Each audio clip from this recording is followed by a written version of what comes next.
So one thing that surprised me in this movie was the lack of Nigerian music.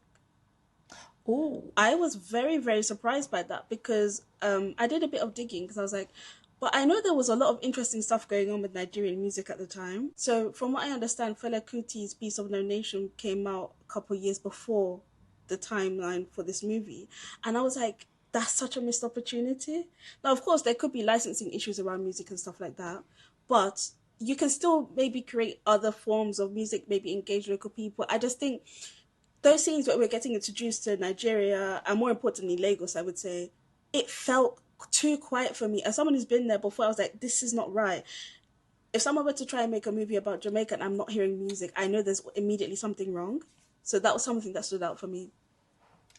that is so interesting that you have that reaction because I understand your critique so much, and yet I felt almost the exact opposite reaction. I Interesting. felt such glee for the score and the quietness of this movie. Mm-hmm. It's one of my favorite things about it, and it's one of the things that made me enter a dreamlike state as I was watching it. And I think if there was properly recognizable music playing in it, it would have taken me out of it. Now you are correct that to be in Lagos and to experience Lagosness is to be surrounded with a barrage of loud, boisterous music and pop, and Nigerian and African and diaspora and pop culture is full of Nigerian music. Beast of No Nation is a very important song for the 90s in Nigeria, as is other Fela song. Interestingly, Fela specifically had a problem with MK Abiola, the man that is represented as a hero in this movie. Fela dedicated a whole song to him called International Thief Thief. So he was quite critical of him the way he was critical of pretty much every single man in power. There is Nigerian music playing throughout this film. The score of the film many times is has like choral hums of old Nigerian songs, including one of my absolute favorite things about this film and one of my favorite musical moments in film, full stop, in the last 5 to 10 years, which is the Lejado sisters, who were a Nigerian feminist girl group, I believe in the 70s or 80s. They have a song called Orin Arrow, and that song makes up a significant part of the score in this film, but is hummed. And it's an old Yoruba song about loss and grief.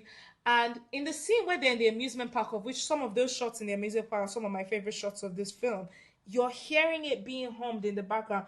Ah, that is Ori Arrow by the Lejado sisters, but it has been turned into a score rather than playing the straightforward song. Because again, you're supposed to feel like you are in a dream. Like if you think about the dreams you have, do you hear strong, clear starts to ends of songs and the proper lyrics and the proper percussion? I don't anyway. Another interesting quirk to the music of this film is a very pivotal scene to me in how you interpret what is actually going on in this film is that conversation that Fola has with Baba at the amusement park when he tells him about how his wife had died and it's only upon her loss that he realized how much she was doing for him, which there's a lot to unpack there, and how he wants Fola to tell her for him, which is how, to me, that's how you know that Fola is dead and he knows he's dead. After he says that, he sings Onriaro, which is the same Lejadu song's sister song that is forming the score. And it is a grief song.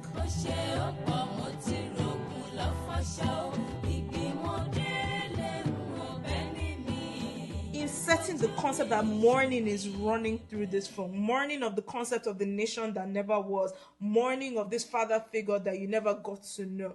And to me, it really works sentimentally. There's an additional layer, which is that the actor that plays Baba, Ayo Lejadu, is the brother of the Lejadu sisters, and one of his sisters had died right before they made the film. So like, I'm just too personally invested in this film. That's part of the problem, really.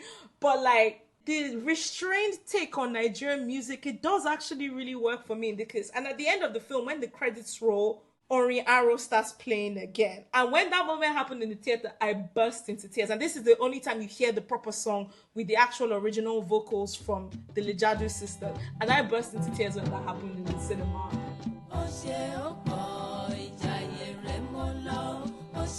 So I love how this film handles music.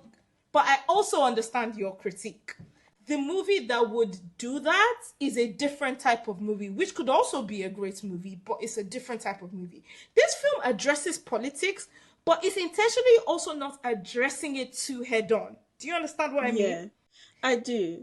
I think one of the things I struggled with this movie is I wasn't sure whether this is a movie that's really about critiquing what was going on in Nigeria at the time, or whether this was a movie about fatherhood and family, I guess. At times it felt like it was two separate movies. I will say that I think the way how the military was depicted was very effective. Whenever the military was on screen, I immediately felt very, very tense. Like I just knew that there was problems on the way with them. But yeah, I think basically a lot of the conversation around fatherhood felt maybe a bit too condensed with that scene by the beachside. But it was still a very necessary conversation. I don't know. Maybe I felt like if I think I would have enjoyed it if some of that conversation was dispersed a little bit more I towards the agree. beginning of the movie. Throughout the movie, even. I agree. I feel like there was a bit too much information dump and not exposition per se, but like bearing your heart all at once in that moment. I did, once again, I do think there's some very important things happening in that conversation. When he's explaining to him how he used to see his dead brother after he died, and he didn't stop seeing him until he understood that the brother wanted someone to remember him. To me, that's important in how you interpret this, what's going on in this movie, because that's Fola telling that's Fola telling Remy that's what he's here for, and that he needs him to understand that he needs to take care of his brother and they shouldn't forget him. And that supports the theory that this is all a dream. I mean, again, Remy starts this movie and ends this movie by saying, Father, I will see you in dreams.